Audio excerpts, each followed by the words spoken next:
यहाँ तक फरमाया गया अगर तुमने मुर्गी घर में पाल रखी है तो दिन में कम से कम 6-7 मरतबा उसको दाना दिखाओ। अगर मुर्गी भूखी रह गई तो अल्लाह तुम्हारी इबादतें तुम्हारे मुंह पे मार देगा कि तुमने मुर्गी को क्यों भूखा रखा। अंदाजा तो करे, घर में मुर्गी है उसका ख्याल ना किया तो इबादतें मुंह पे मार दी जाएगी। कुजा मुर्गी, मुर्गी की हैसियत क्या है।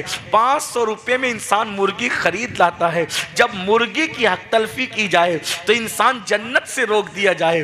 वो माँ बाप अल्लाह अकबर जिनकी कोई मिसाल नहीं, वो माँ बाप जिनकी ममता की कोई इंतहा नहीं, वो माँ बाप अल्लाह अकबर जिनके साथ उसने सुलूक करने का मेरे अल्लाह ने हुक्म दिया। अल्लाह पाक इरशाद फरमाता है अल्लाह अकबर फला तकुल्लहुमा उफ, उनके सामने उफ भी मत कहो, उफ तक उनके सामने ना कहो। उनसे बात करते वक्त इस तरीके से अपने कंधे ना उचकाओ, इस तरीके से कंधे भी ना उचकाओ। अल्लाह अल्लाह। आइए मेरी कौम के जवानों और मैं अपनी बहनों से, बच्चियों से, आपसे भी कहता हूं, याद रखना आजकल हम लोग सोचते हैं चलो भाई नमाज पढ़ो, नमाज पढ़ेंगे तो जन्नत मिल जाएगी। अच्छी तरह याद रखना सिर्फ नमाज से जन्नत नहीं मिलेगी। सिर्फ एक रुकन पूरे दीन में नमाज नहीं है, नमाज दीन का सुतून है। और आप जानते हैं अच्छे पढ़े लिखे लोग यहाँ मौजूद होंगे, समझदार लोग यहाँ मौजूद है।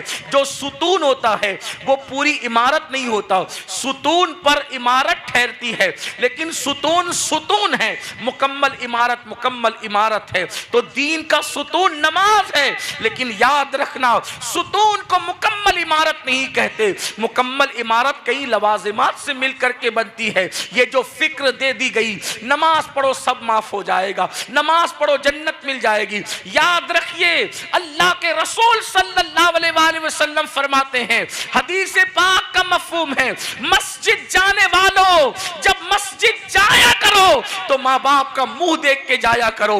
क्यों? क्योंकि अगर तेरे माँ बाप तुझसे राजी है तो अल्लाह तेरी नमाजें कबूल करता है, और माँ बाप नाराज है तो अल्लाह तेरी इबादत को तेरे मुंह पे मार देगा। अल्लाह अकबर। ये माँ बाप है, माँ बाप की बद्दुआ से विलायत छिन गई, माँ बाप की बद्दुआ से इज्जत चली गई, माँ बाप की बद्दुआ से अल्लाह अकबर साहिबे करामत लोगों को जिल्लत का मुंह देखना पड़ा। बुखारी शरीफ की हदीस। आजकल के नौजवान लड़के और लड़कियां अपनी धुन में मस्त हैं, वो माँ बाप को घर का कचरा समझते हैं। मैं बापू से कह रहा था दोपहर में, मैंने अर्ज़ किया कि हदीस में जो माँ बाप का हक हम पढ़ते हैं और आजकल के दीनदार हाजी नमाजियों को भी देखते हैं तो हमें ऐसा नहीं लगता कि हम माँ बाप का हक अदा कर पा रहे हैं। नहीं है, नहीं नज़र आता। दीन किताबों में है, जुमले कड़वे लगे तो माफ़ करना, दीन किताबों में रह गया, दीनदार कब्रों में चले गए। अब नुमाइशें हो रही है बस। जब तक बाप और माँ जिंदा थे दवा को तरसते थे, दवा को, और अब मर गए तो 40 पायली का चहलुम हो रहा है। किसके लिए हो रहा है आप मुझे बताएं? जब तक माँ बाप जिंदा थे ईद के दिन अच्छे कपड़ों को तरसते थे, और अब मर गए तो तीजे में मनो टनो चने आ रहे हैं, चने तकसीम। किसके लिए तकसीम हो?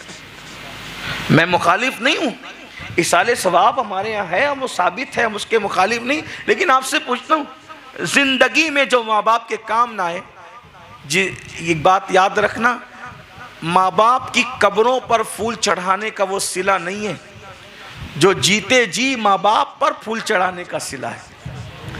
मरने के बाद लोगों को दिखाने के लिए माँ बाप की कब्रों पे फूल चढ़ाने वालों, जिंदगी में उनका सहारा बनो, जिंदगी में उनको खुश करो। क्या कभी जीते जी हमने माँ बाप को फूल ला करके दिया? बताएं आप, कभी हमने उनको कोई गिफ्ट ला के दिया, कोई तोहफा ला करके दिया?